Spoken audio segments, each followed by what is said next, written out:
శ్రీరామ్ జై శ్రీరామ్ దప్పుల కళాకారులు మీ కళా బృందం వాళ్ళందరూ కూడా లేచి నిల్చుండి ఒకరికి పైన ఒకరు ఆ యొక్క డప్పుల కళాకారులందరూ కూడా స్వాగతం పలకాలి. స్వాగతం స్వాగతం స్వాగతం స్వాగతం స్వాగతం స్వాగతం మోడీజీ స్వాగతం స్వాగతం స్వాగతం మోడీజీ స్వాగతం.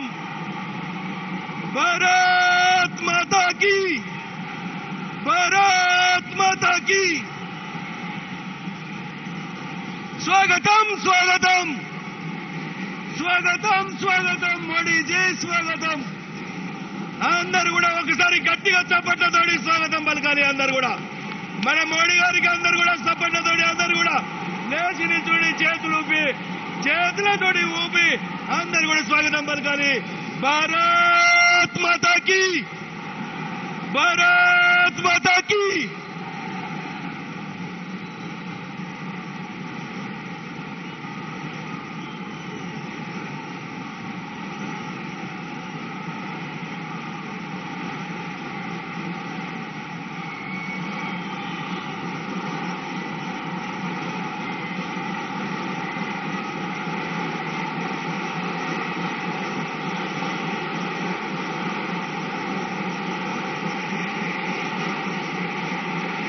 ఇప్పుడు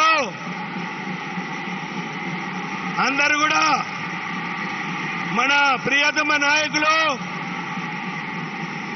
మన నరేంద్ర మోడీ గారి ఉపన్యాసం కోసం దాదాపు 12 గంటలు ట్రావెల్ చేసి వచ్చాం. అందరూ ఓపికగా వారు ఉపన్యాసాన్ని పూర్తిగా కూడా విని మన బూత్ లో మన గ్రామంలో ఆ యొక్క విషయాలు చెప్పేందుకోసం అందరం సిద్ధంగా ఉన్నాం. ఇప్పుడు మన రాష్ట్ర అధ్యక్షులు కరీంనగర్ పార్లమెంట్ సభ్యులు శ్రీ బండి సంజయ్ కుమార్ గారిని మాట్లాడాల్సిందిగా కోరుతున్నా. మన ప్రియతమ నాయకులు మన ప్రధానమంత్రి గారు నరేంద్ర మోడీ గారు హైదరాబాద్ గడ్డ మీద తెలంగాణ గడ్డ మీదకి వచ్చిన సందర్భంగా మనందరి పక్షాన మన రాష్ట్ర అధ్యక్షులు వారికి కండవతోటి స్వాగతం పలుకుతారు. వారందరికీ కూడా స్వాగతం. మన రాష్ట్ర అధ్యక్షులు వారికి కండవతోటి స్వాగతం పలుకుతారు. వారందరికీ కూడా స్వాగతం.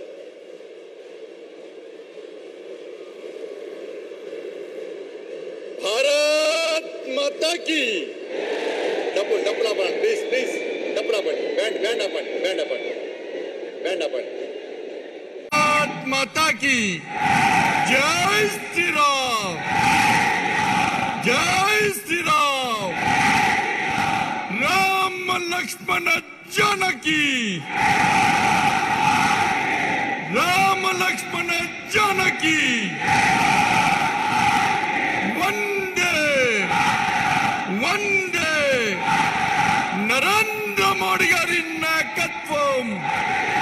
నరేంద్ర మోడీ గారి నాయకత్వం జేపీ నడ్డా గారి నాయకత్వం అమిత్ షా గారి నాయకత్వం. అందరికీ నమస్కారం. భారతీయ జనతా పార్టీ ఈ భాగ్యనగర్ గడ్డ మీద అతిరథ మహారథుల యొక్క ఆశీర్వాదంతో ఈ రోజు నిర్వహిస్తున్నటువంటి ఈ విజయ సంకల్ప సభకు ముఖ్య అతిథిగా విచ్చేటువంటి గౌరవనీయులు పెద్దలు లోకప్రియ నేత మనందరి మహానుభావుడు దేశ ప్రధాని ఆదరణీయ శ్రీ నరేంద్ర మోడీ గారికి ఈ తెలంగాణ రాష్ట్ర ప్రజల తరపున వినమ్రపూర్వక స్వాగతం పలుకుతా ఉన్నాం. భారతీయ జనతా పార్టీ జాతీయ అధ్యక్షులు మన ప్రియతమ నేత మనందరినీ హుషారుగా నడిపించే ఎక్కడ ఎన్నికలు జరిగినా ఈ దేశంలో అన్ని ఎన్నికల్లో గెలిపే లక్ష్యంగా మనందరినీ స్ఫూర్తినింపేటువంటి మన జాతీయ అధ్యక్షులు భారతీయ జనతా పార్టీ నాయకులు శ్రీ జేపీ నడ్డా గారికి ఈ తెలంగాణ గడ్డ నుంచి సాదర స్వాగతం పలుకుతా ఉన్నాము. అభినవ సర్దార్ పటేల్ మన అందరి హీరో, ఈ తెలంగాణ రాష్ట్రంలో అనేక మంది యువకులకు స్ఫూర్తి అయినటువంటి మన అందరి నాయకుడు, హోంశాఖ మంత్రులు, గౌరవనీయులు పెద్దలు శ్రీ అమిత్ షా గారికి హృదయపూర్వక స్వాగతం. భారతీయ జనతా పార్టీ మాజీ అధ్యక్షులు, తెలంగాణ రాష్ట్ర ఏర్పాటులో ప్రధాన భూమిక పోషించినటువంటి అప్పుడు అధ్యక్షుడు మన కేంద్ర రక్షణ శాఖ మంత్రులు పెద్దలు శ్రీ రాజ్నాథ్ సింగ్ గారికి తెలంగాణ రాష్ట్ర తరఫున హృదయపూర్వక ధన్యవాదాలు. ఎవరు వెళ్ళినా తెలంగాణ రాష్ట్రం అభివృద్ధి లక్ష్యంగానే ముందుకు వస్తున్నారని చెప్పి ఈ తెలంగాణ రాష్ట్ర అభివృద్ధికి సహకరిస్తున్నటువంటి కేంద్ర శాఖ మంత్రులు శ్రీ నితిన్ గడ్కరీ గారికి హృదయపూర్వక స్వాగతం. రాజ్యసభ సభ్యులు, రాజ్యసభలో బీజేపీ పక్ష నాయకులు, వ్యవసాయం విషయంలో తెలంగాణ రాష్ట్ర సమాజాన్ని ఆదుకోవడమే లక్ష్యంగా మనకు సహకరిస్తున్నటువంటి గౌరవనీయులు పెద్దలు శ్రీ పీయూష్ గోయల్ గారికి హృదయపూర్వక స్వాగతం పలుకుతా ఉన్నాము. హిందూ ధర్మ రక్షకుడు, ఎక్కడ సమాజానికి ఏ ఆపద వచ్చినా నేనున్నా చెప్పి మనందరికీ స్ఫూర్తినిపే ఉత్తరప్రదేశ్ ముఖ్యమంత్రి శ్రీ యోగి ఆదిత్యనాథ్ గారికి హృదయపూర్వక ధన్యవాదాలు, స్వాగతం. ఈ వేదిక పైన అన్ని రాష్ట్రాల ముఖ్యమంత్రులు, ఉప ముఖ్యమంత్రులు, భారతీయ జనతా పార్టీ జాతీయ నాయకులు, రాష్ట్ర నాయకులు, అశేషంగా తరలి వచ్చినటువంటి భారతీయ జనతా పార్టీ కార్యకర్తలకు, తెలంగాణ సమాజానికి వినమ్రపూర్వక ధన్యవాదాలు చేస్తున్నాను. చాలా సంతోషం అన్నా ఇది చూస్తున్న సంతోషం అనిపిస్తుందన్నా. కానీ ఒక్కసారి బాధ అనిపిస్తుంది టిఆర్ఎస్ పార్టీ నాయకుల విమర్శలు చూస్తుంటే. మన ప్రియతమ నేత మోడీ గారి మీద, మన ఆదర్శ మూర్తి అన్నా మన నరేంద్ర మోడీ గారి మీద ఏ విధంగా తప్పుడు భాషను టిఆర్ఎస్ పార్టీ నాయకులు ఉపయోగిస్తున్నారో ఒక్కసారి వచ్చండి. భరితామా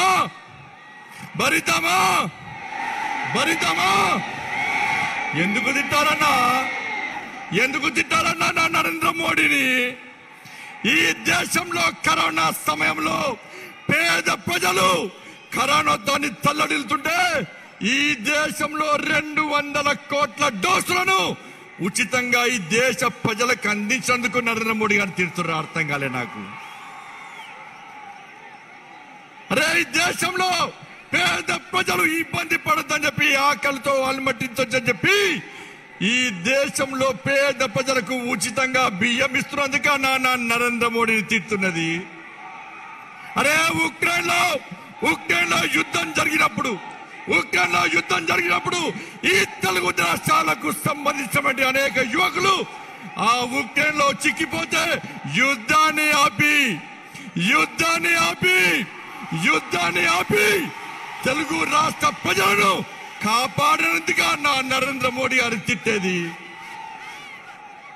ఒక్కసారి ఆ మహానుభావునికి మన అందరము ఘనంగా స్వాగతం పలికితే గడిలో బందీ అయినా ఆ తెలంగాణ తల్లి పులకించిపోవాలన్నా, ఆ తెలంగాణ తల్లి ధైర్యంగా ఉండాలన్నా నరేంద్ర మోడీ సైన్యం ఇలా యుద్ధానికి సిద్ధమైంది. తెలంగాణ రాష్ట్రంలో నేను ప్రశాంతంగా ఉంటా, నా బంధ విముక్తి కాబోతుందని చెప్పి ఆ తెలంగాణ తల్లి పులికించే విధంగా అందరూ లేచి నిలబడాలి. జై మోడీ నినాదంతో తెలంగాణ మొత్తం దద్దరిల్లాలి. జై మోడీ.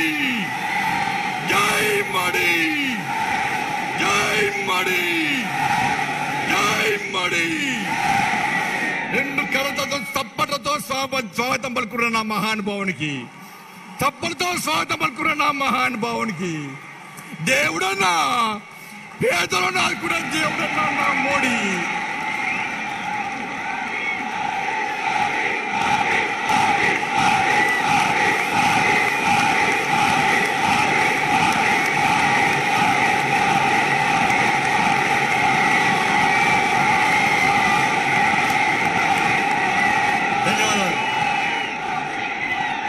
ఇంతమంది యువకులు తెలంగాణ రాష్ట్ర వ్యాప్తంగా వస్తున్నారని భయపడే కేసీఆర్కు డప్పులు కొడుతున్నాయి.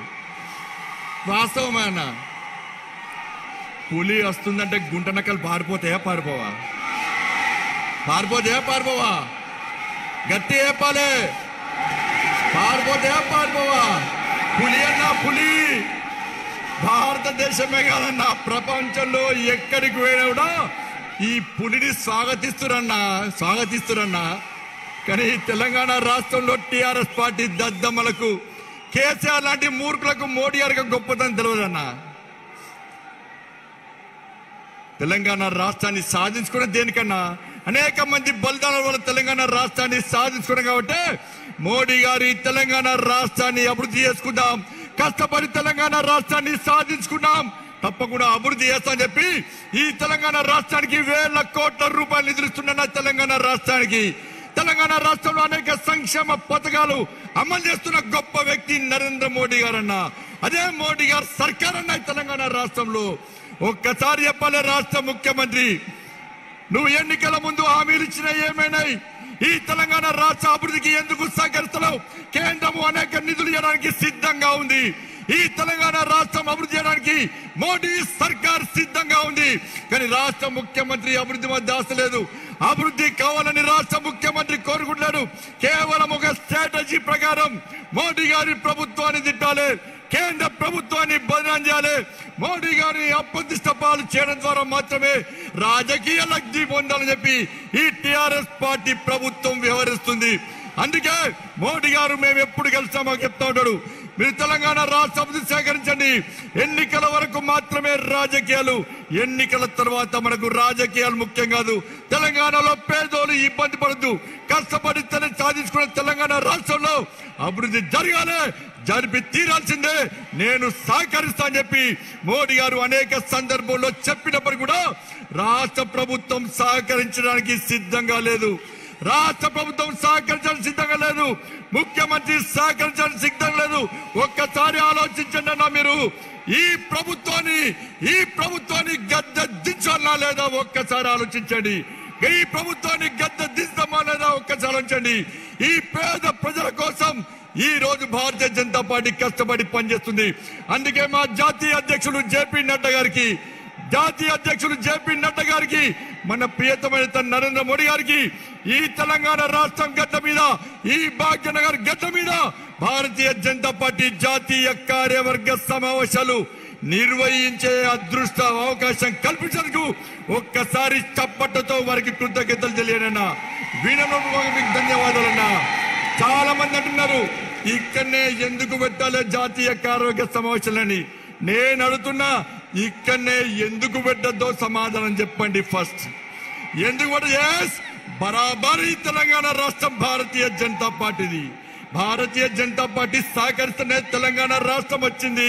నువ్వు ముఖ్యమంత్రి అయిన విషయాన్ని రాష్ట్ర ముఖ్యమంత్రి గుర్తుంచుకోవాలి. ఎందుకు పెట్టినామన్నా ఇక్కడంటే జాతీయ కార్యవర్గ సమావేశాలు అంటే ఈ తెలంగాణ రాష్ట్ర ప్రజలు కష్టాల్లో ఉన్నారు, ఇబ్బందులు ఉన్నారు, అనేక సమస్యలతో తల్లడిస్తున్నారు. కాబట్టి కష్టాల్లో ఉన్న పేదలకు ఒక భరోసా కల్పించడానికి, పేదల కోసం, ఈ తెలంగాణ రాష్ట్ర సమాజం కోసం పనిచేస్తున్న భారతీయ జనతా పార్టీ కార్యకర్తలు లాఠీ చార్జ్ అయినా, కేసులైనా, జైళ్లకు వెంట కూడా కమ్యూనిస్ట్ షీట్లు ఓపెన్ చేసిన, రౌడీ షీట్లు ఓపెన్ చేసినా కూడా భారత్ మాతాకి జై అంటూ, వందే మాతరం అంటూ, జై మోడీ అంటూ, జై తెలంగాణ అంటూ గర్జిస్తూ ఈ తెలంగాణ సమాజం కోసం కష్టపడి పనిచేస్తున్నా నా కార్యకర్తలకు ధైర్యం నింపడానికి భారతీయ జనతా పార్టీ జాతీయ కార్యవర్గ సమావేశాలు తెలంగాణ గడ్డ మీద ఇస్తామన్నా. అందుకే సమయం లేదు, వారి భాష మనం వినాలి. దయచేసి తెలంగాణ సమాజానికి మేము విజ్ఞప్తి చేస్తున్నాం, డబుల్ ఇంజన్ సర్కార్ తెలంగాణ రాష్ట్రంలో అవకాశం ఇవ్వండి. ఇచ్చే ప్రభుత్వం మోడీ సర్కార్, నిధులు ఇచ్చేది మోడీ సర్కార్. కానీ రాష్ట్ర ముఖ్యమంత్రి మనకు నిధులు ఇస్తలేడు, నిధులను దారి మలుస్తున్నాడు, సంక్షేమ పథకాలు నీరు గారుస్తున్నాడు.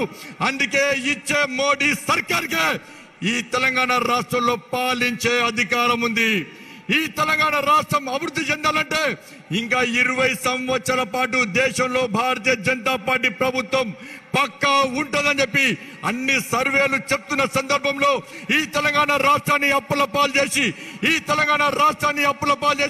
కనీసం జీతాలు ఇవ్వకుండా ఇబ్బంది పడుతున్న తరుణంలో, ఈ తెలంగాణ రాష్ట్ర ప్రజలు బిచ్చ బతుకు చేస్తున్న తరుణంలో కనీసం జీతాలు ఇవ్వలేని పరిస్థితిలో ఒక్కొక్కరి తలకాయపై ఒక్కొక్కరి పేరు మీద 1,20,000 అప్పు చేసిన పరిస్థితుల్లో ఈ తెలంగాణ రాష్ట్రాన్ని కాపాడబడాలంటే, ఈ తెలంగాణ రాష్ట్రం అభివృద్ధి చెందాలంటే, ఈ తెలంగాణ రాష్ట్రంలో పేదలకు న్యాయం జరగాలంటే ఇలా నరేంద్ర మోడీ గారి నిజాయితీవంతమైన పాలన, నీతివంతమైన పాలన ఈ తెలంగాణ రాష్ట్రంలో రావాల్సిందే, వచ్చి తీరాల్సిందే.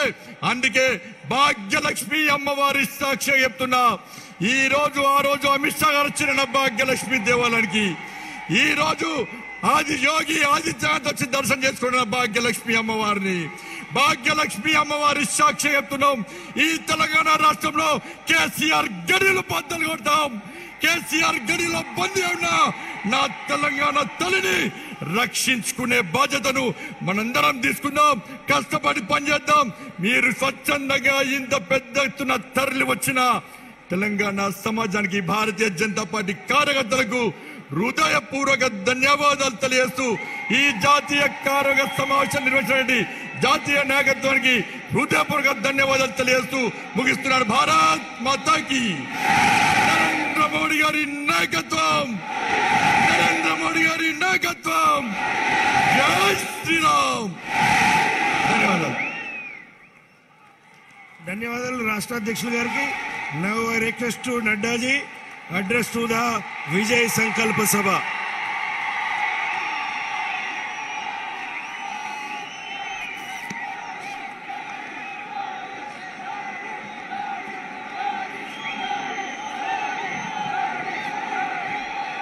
बोलिए भारत माता की, भारत माता की, भारत माता की.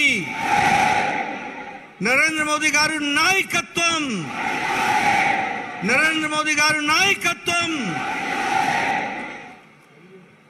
आज के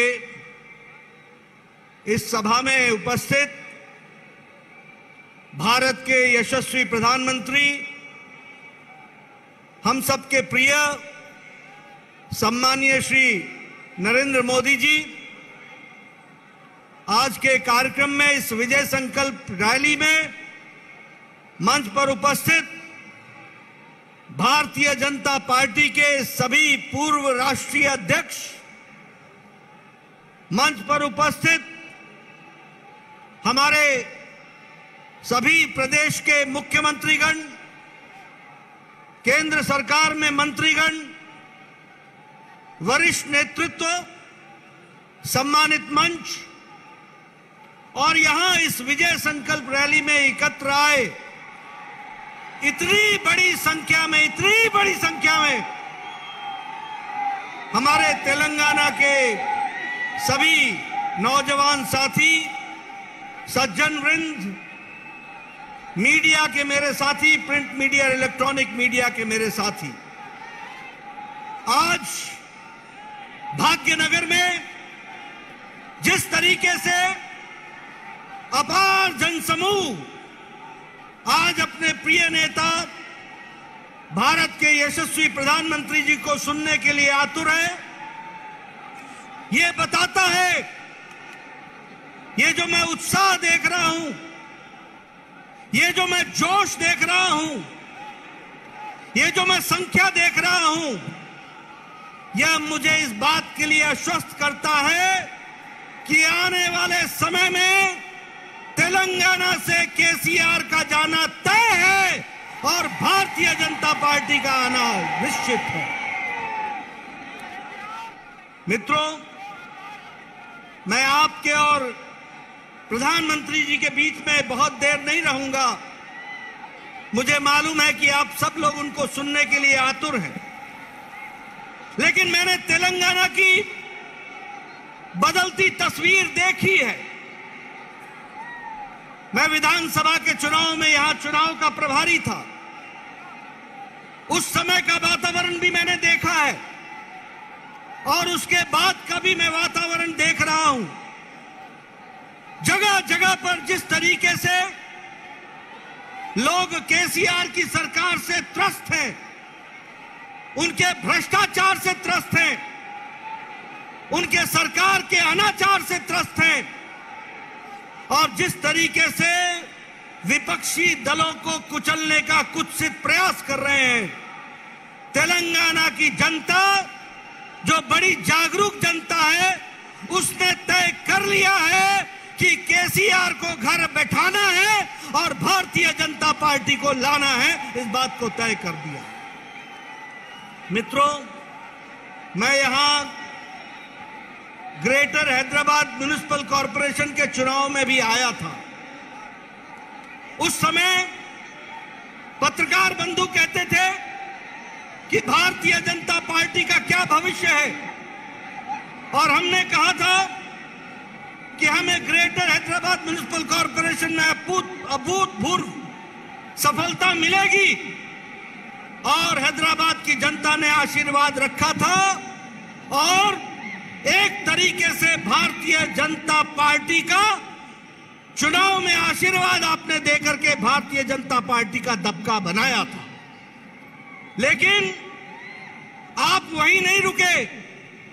आपने दुबाका के चुनाव में जिस तरीके से रघुनंदन के माध्यम से धमाका कर दिया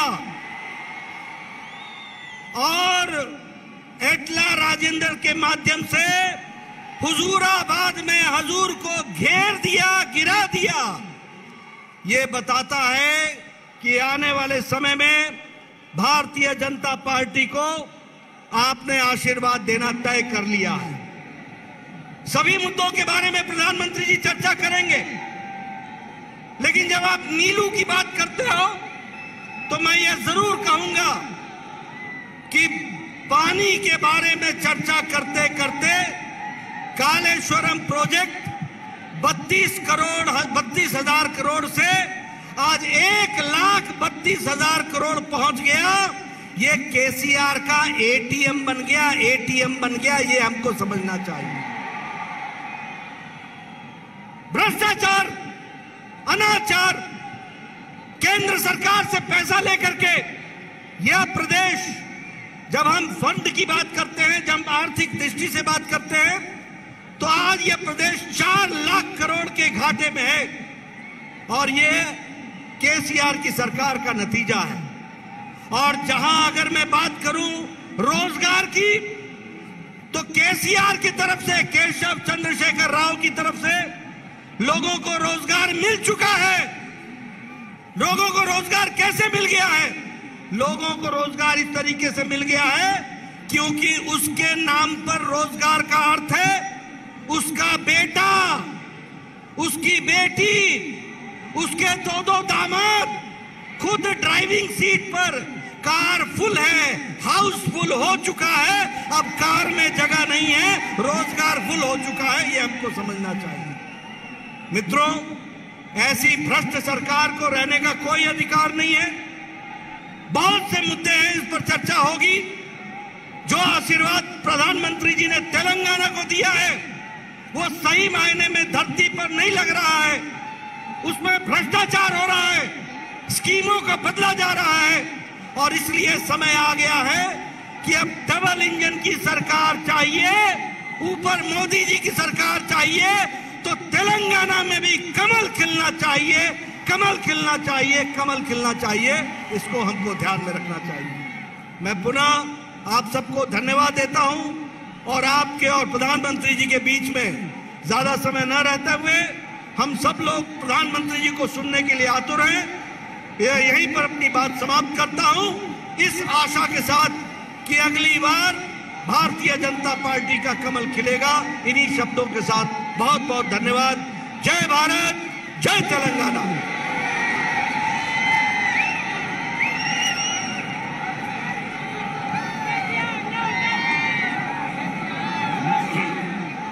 నడ్డా జీకి ధన్యవాదాలు. మనం ఎదురు చూస్తున్నటువంటి మన ప్రియతమ నాయకులు नरेंद्र मोदी गारू మాట్లాడబోతారు. मैं आदरणीय प्रधानमंत्री श्री नरेंद्र मोदी जी को जनसभा को आपका संदेश देने के लिए आमंत्रित करता हूं.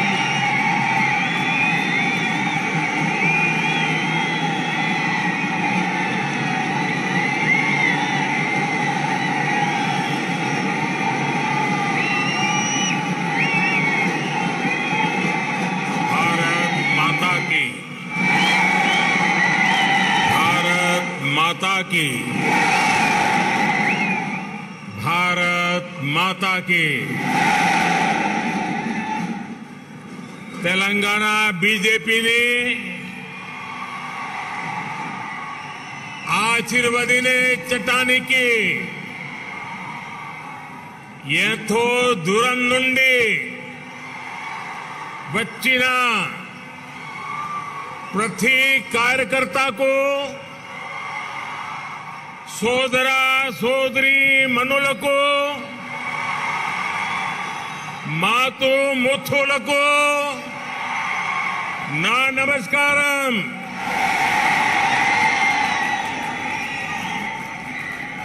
भारतीय जनता पार्टी के अध्यक्ष श्रीमान जेपी नड्डा जी,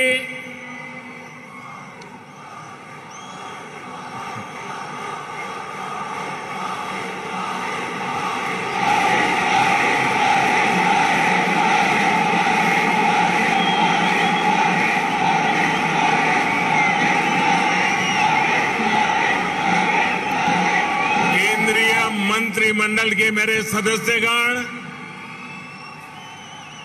भाजपा शासित राज्यों के मुख्यमंत्री, उपमुख्यमंत्री, तेलंगाना बीजेपी के अध्यक्ष पंडित संजय कुमार, भाजपा के अन्य वरिष्ठ पदाधिकारीगण, सांसद, विधायकगण, अन्य महानुभाव और तेलंगाना के मेरे प्यारे भाइयों और बहनों, आज ऐसा लग रहा है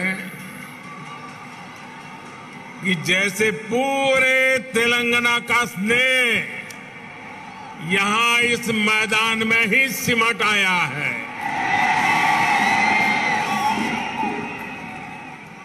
तेलंगाना के अलग अलग जिलों से आप यहां इतनी बड़ी संख्या में आए हैं। इस स्नेह के लिए, इस आशीर्वाद के लिए मैं तेलंगाना का अभिनंदन करता हूं, तेलंगाना की धरती को वंदन करता हूं। भाइयों और बहनों,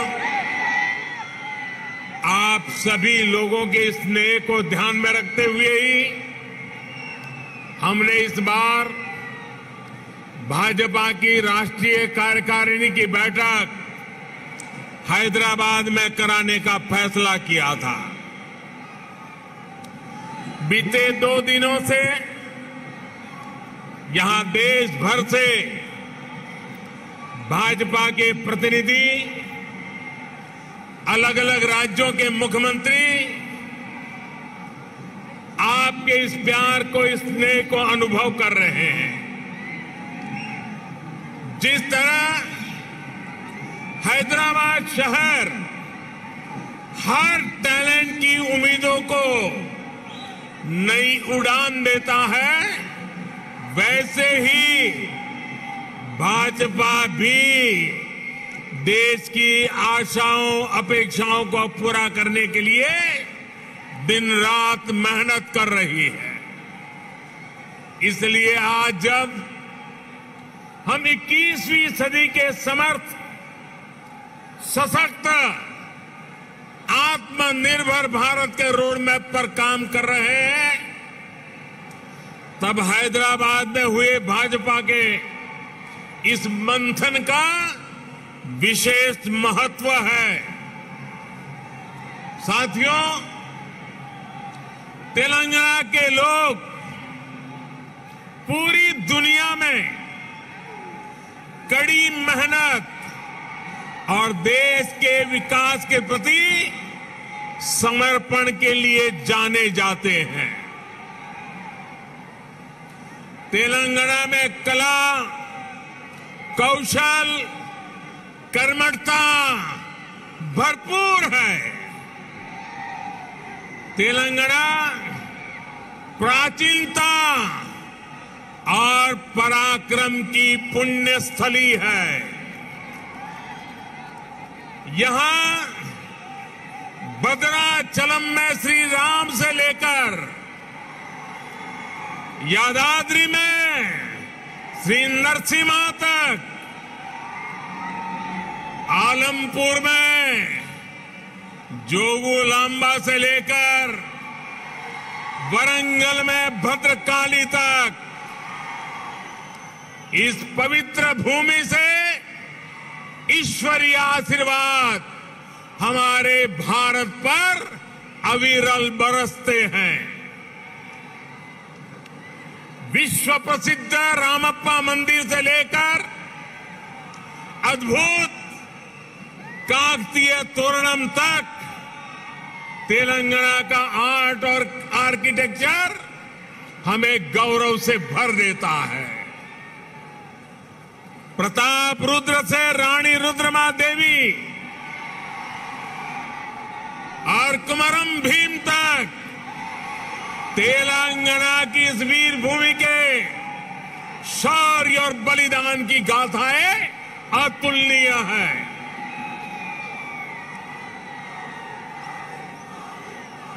भद्राचलम रामदासु से लेकर पालकुरी की सोमनाथ तक यहां के काव्य का माधुर्य, यहां के साहित्य का सौंदर्य पूरे भारत के लिए अमूल्य निधि है। इस धरती की ये आस्था, ये श्रद्धा और ये विरासत हमें जन जन की सेवा के लिए समर्पण की ऊर्जा देती है। इसलिए साथियों, ऐसे तेलंगाना का विकास, चौतरफा विकास भारतीय जनता पार्टी की पहली प्राथमिकताओं में से एक है। सबका साथ, सबका विकास, सबका विश्वास और सबका प्रयास के मंत्र पर चलते हुए हम तेलंगाना के विकास पर निरंतर प्रयास कर रहे हैं। भाइयों और बहनों, बीते 8 वर्षों में हमने हर भारतीय के जीवन में सकारात्मक परिवर्तन लाने का प्रयास किया है। देशवासियों का जीवन कैसे आसान हो,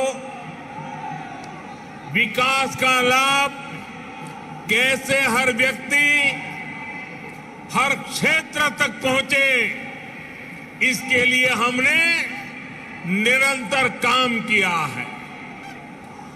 दशकों तक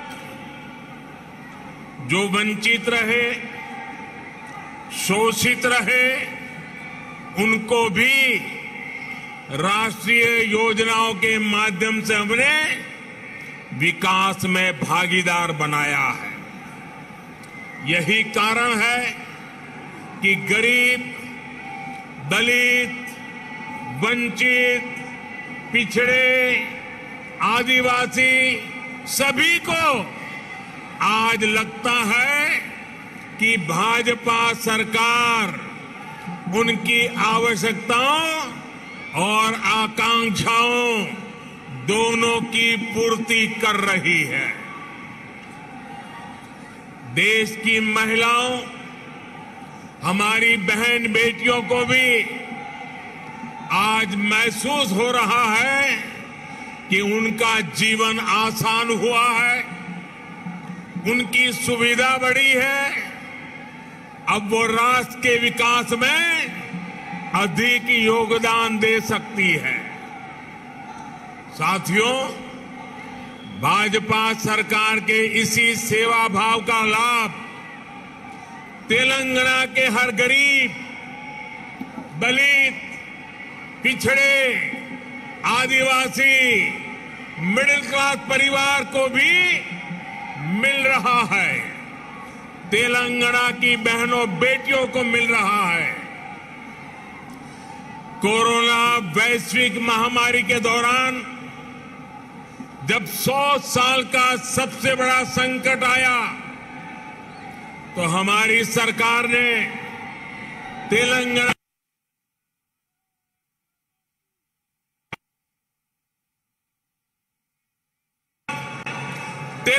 के भी करोड़ों साथियों को तेजी से मुफ्त कोरोना वैक्सीन लगाई गई। तेलंगाना के गरीबों को मुफ्त राशन हो, गरीबों को मुफ्त इलाज हो, भाजपा सरकार की नीतियों का लाभ सभी को बिना भेदभाव मिल रहा है और सेवा भाव से मिल रहा है। यही तो सबका साथ सबका विकास है। इसी वजह से आज देश के सामान्य नागरिक का भाजपा पर इतना विश्वास है। मुझे खुशी है कि तेलंगाना के लोगों का भी भाजपा पर ये विश्वास लगातार बढ़ रहा है। जहां तक मेरी नजर पहुंच रही है, जोश से भरे नौजवान दिखाई दे रहे हैं। आपका ये प्यार, आपका ये उत्साह आज पूरे देश को पता चल रहा है। 2019 के लोकसभा चुनाव में भाजपा ने जितना जन समर्थन तेलंगाना में हासिल किया था, उसमें निरंतर वृद्धि हो रही है। 2019 के लोकसभा चुनाव में भारतीय जनता पार्टी को आपने भरपूर प्यार दिया, भरपूर समर्थन दिया। मेरे प्यारे भाइयों बहनों, भाजपा ने जितना समर्थन तेलंगाना में हासिल किया, उसमें निरंतर वृद्धि होती रही है और ये वृद्धि ही भारतीय जनता पार्टी के प्रति आपके प्यार को दर्शाती है। आपकी निरंतर प्यार बढ़ता रहा है, निरंतर वृद्धि होती जा रही है, वो हर चीज में दिखाई दे रही है। ग्रेटर हैदराबाद के चुनाव में इसकी एक और झलक हमने देखी, जब भाजपा को अभूतपूर्व सफलता मिली। देश के दूसरे राज्यों में भी हमने देखा है, जहां जहां भाजपा की डबल इंजन सरकार है, उन राज्यों का विकास और जनता का विश्वास कई गुना बढ़ा है। यही आकांक्षा अब तेलंगाना के लोगों की भी है। तेलंगाना के लोग लगातार भाजपा की डबल इंजन सरकार के लिए जनता जनार्दन खुद ही रास्ता बना रही है। साथियों, यहां बड़ी संख्या में हमारी माताएं बहनें आशीर्वाद देने के लिए आई हैं।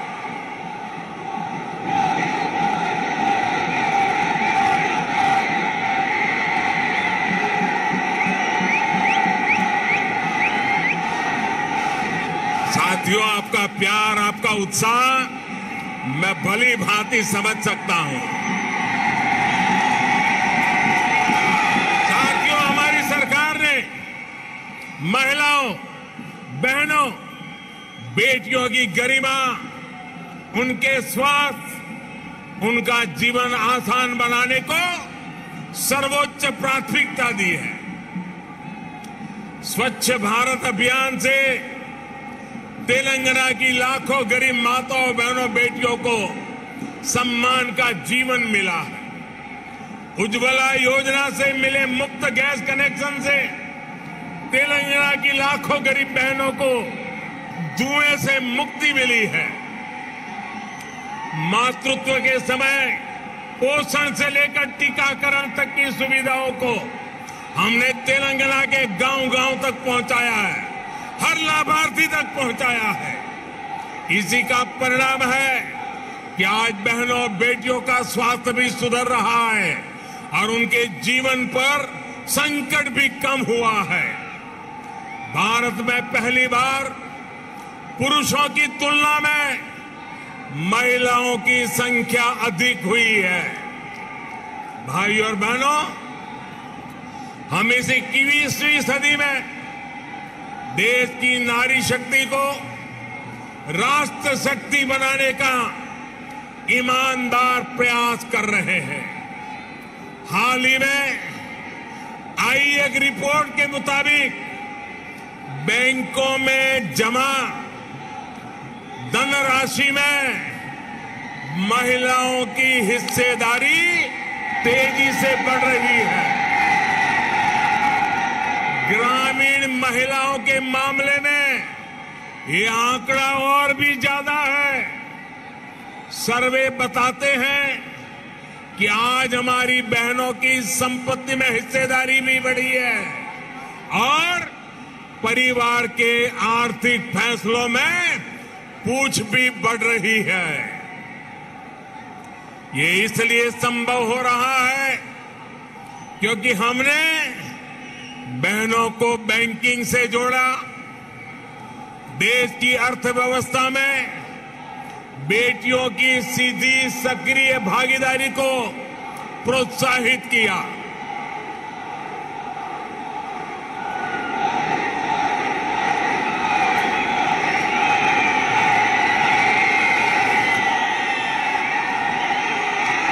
आपके प्यार के लिए मैं आपका अभिनंदन करता हूं, धन्यवाद करता हूं।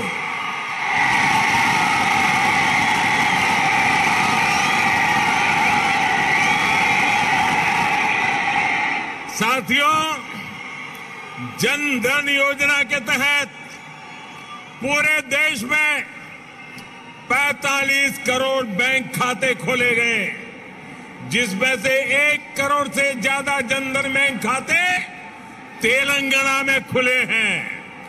इन जन धन खातों में 55% से अधिक खाते महिलाओं के हैं। इसी तरह जो मुद्रा लोन दिए गए हैं उसमें से 2/3 से अधिक लोन महिलाओं को दिए गए हैं। स्टैंड अप इंडिया के तहत दिए गए लोन में से 80% से अधिक महिलाओं को दिया गया है। यहां तक कि रेहड़ी, ठेले, पटरी वाले देश के लाखों साथियों को भी केंद्र सरकार ने बैंकों से जोड़ा है। पीएम स्वनिधि योजना के तहत तेलंगाना में के भी हजारों साथियों को मदद मिली है।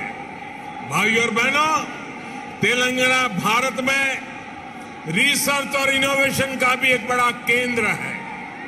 कोरोना काल में वैक्सीन को लेकर, दूसरे साजो सामान को लेकर जो काम यहां हुआ है उसने पूरी दुनिया में करोड़ों जीवन बचाने में मदद की है। बीते 8 वर्षों से केंद्र सरकार इस इकोसिस्टम को सशक्त करने के लिए बड़े स्तर पर प्रयास कर रही है। हैदराबाद में आधुनिक साइंस सिटी बनाने के लिए भी भाजपा सरकार गंभीर प्रयास कर रही है। कुछ समय पहले national animal resource facility for biomedical research जैसा आधुनिक रिसर्च सेंटर हैदराबाद में तैयार हो चुका है। साथियों, भाजपा सरकार सिर्फ टेक्नोलॉजी और इनोवेशन के प्रोजेक्ट ही नहीं बना रही, बल्कि गरीब और ग्रामीण परिवारों के बेटे बेटियों के प्रतिभा को भी प्रोत्साहन दे रही है। नई राष्ट्रीय शिक्षा नीति में हमने स्थानीय भाषा में पढ़ाई को प्राथमिकता दी है। अब आप ही बताइए, जब तेलुगु में टेक्नोलॉजी, और मेडिकल की पढ़ाई होगी तो तेलंगाना के गांवों की गरीब परिवार के माताओं के सपने सच हो करके रहेंगे कि नहीं रहेंगे। इससे आत्मनिर्भर भारत के निर्माण के लिए टैलेंट का पुल बड़ा होगा या नहीं होगा? भाइयों और बहनों, आत्मनिर्भर भारत अभियान को रामागुंडम खाद कारखाना भी सशक्त कर रहा है। आप सभी ये जानते हैं कि बीते दशकों में देश के जो अनेक खाद कारखाने बंद हुए थे, उनमें से ये भी एक था। 2015 में हमने इसको फिर से चालू करने के लिए काम शुरू किया। लगभग 6,500 करोड़ रुपए का निवेश किया। अब यहां फर्टिलाइजर का उत्पादन शुरू हो चुका है। बहुत जल्द इसको भी राष्ट्र के लिए समर्पित कर दिया जाएगा। ये तेलंगाना के किसानों के लिए, भारत के किसानों के लिए कितनी बड़ी सुविधा है, इसका आप अंदाज लगा सकते हैं। इससे खाद पर हमारी विदेशी निर्भरता कम हो जाएगी। भाइयों और बहनों, हमारा निरंतर प्रयास है कि तेलंगाना के किसानों का जीवन आसान हो, उनको अपनी उपज का अधिक से अधिक लाभ मिले। तेलंगाना में पानी से जुड़े लगभग 35,000 करोड़ रुपए से अधिक के 5 बड़े प्रोजेक्ट पर केंद्र सरकार काम कर रही है। बीते 6 सालों में केंद्र सरकार ने तेलंगाना के धान किसानों से लगभग 1 लाख करोड़ रुपए का धान खरीदा है।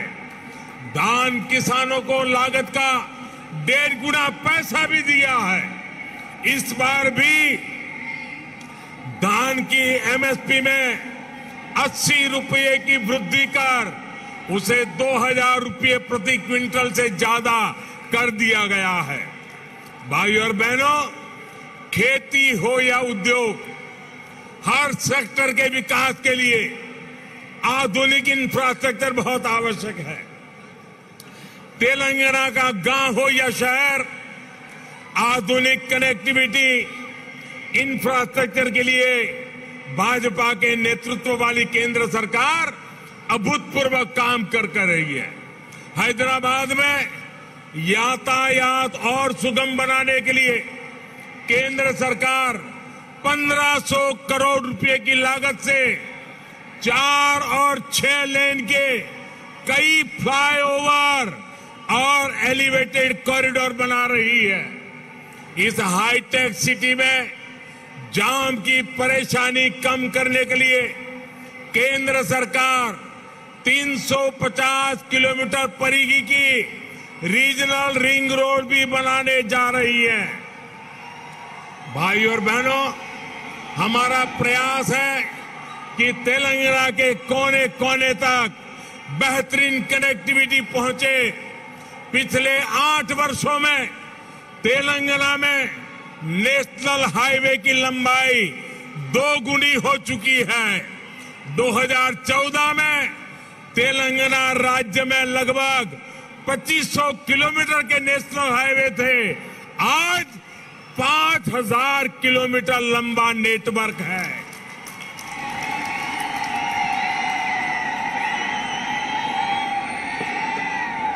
शहर ही नहीं, गांवों को भी नेशनल हाईवे से जोड़ते हुए 2,700 किलोमीटर से अधिक की सड़कें बनाई जा चुकी हैं। पीएम ग्रामीण सड़क योजना के तीसरे फेज के तहत लगभग 2,500 किलोमीटर की नई सड़कों के लिए भी 1,700 करोड़ रुपए से अधिक स्वीकृत किए गए हैं। इसी प्रकार रेलवे में भी बीते 8 वर्षों में तेलंगाना के लिए 31,000 करोड़ रुपए से अधिक के प्रोजेक्ट स्वीकृत किए गए हैं। लगभग 180 किलोमीटर की नई रेल लाइन तेलंगाना में बिछाई जा चुकी है।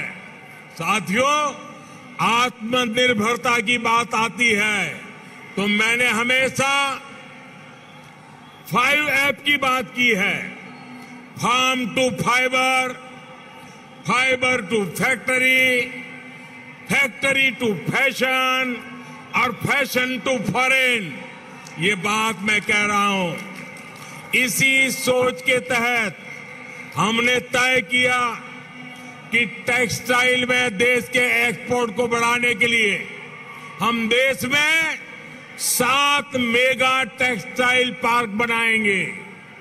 टेक्सटाइल पार्क जब लगता है तो किसान को भी फायदा होता है, मजदूर को भी काम मिलता है, व्यापार कारोबार भी फलता फूलता है। इनमें से एक मेगा टेक्सटाइल पार्क का निर्माण तेलंगाना में भी होने वाला है। ये टेक्सटाइल पार्क यहां बन जाएगा तो तेलंगाना के किसानों को तो लाभ होगा ही, जहां हजारों नौजवानों के लिए रोजगार के नए अवसर बनेंगे। साथियों, हैदराबाद देश की आत्मनिर्भरता का, देश के आत्मविश्वास का प्रमुख सेंटर है। तेलंगाना के दूसरे शहरों और गांवों में भी असीम सामर्थ्य है। यहां के खेतों में, यहां के किसानों के पास देश और दुनिया को देने के लिए बहुत कुछ है। यहां प्रकृति ने भी कोई कमी नहीं रखी है। मैं आपको विश्वास दिलाता हूं कि जब तेलंगाना में भाजपा की डबल इंजन सरकार बनेगी तो तेलंगाना के शहर, तेलंगाना के हर गांव विकास के लिए यहां और तेजी से काम होगा। हमें सबको पॉजिटिविटी से जोड़ना है, सबको विकास से जोड़ना है। तेलंगाना के विकास की गति को हमें और तेज करना है। सबका प्रयास से ही हम तेलंगाना को विकास के नए शिखर पर ले जा सकते हैं। मेरे प्यारे तेलंगाना के भाइयों बहनों, विशेषकर मेरी माताएं बहनें, विशेष करके मेरे जोश से भरे नौजवान, आप इतनी बड़ी संख्या में हम सबको आशीर्वाद देने के लिए आए हैं। इसलिए मैं हृदय से तेलंगाना वासियों का नमन करके अभिनंदन करता हूं। आपका बहुत बहुत धन्यवाद करता हूं। मेरे साथ पूरी ताकत से बोलिए, भारत माता की। दोनों मुट्ठी ऊपर करके बोलिए, भारत माता की, भारत माता की, भारत माता की। बहुत बहुत धन्यवाद। డప్పు కళాకారులు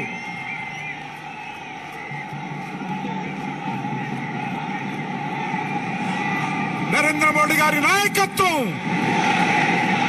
భారత్ మాతా కీ, భారత్ మాతా కీ।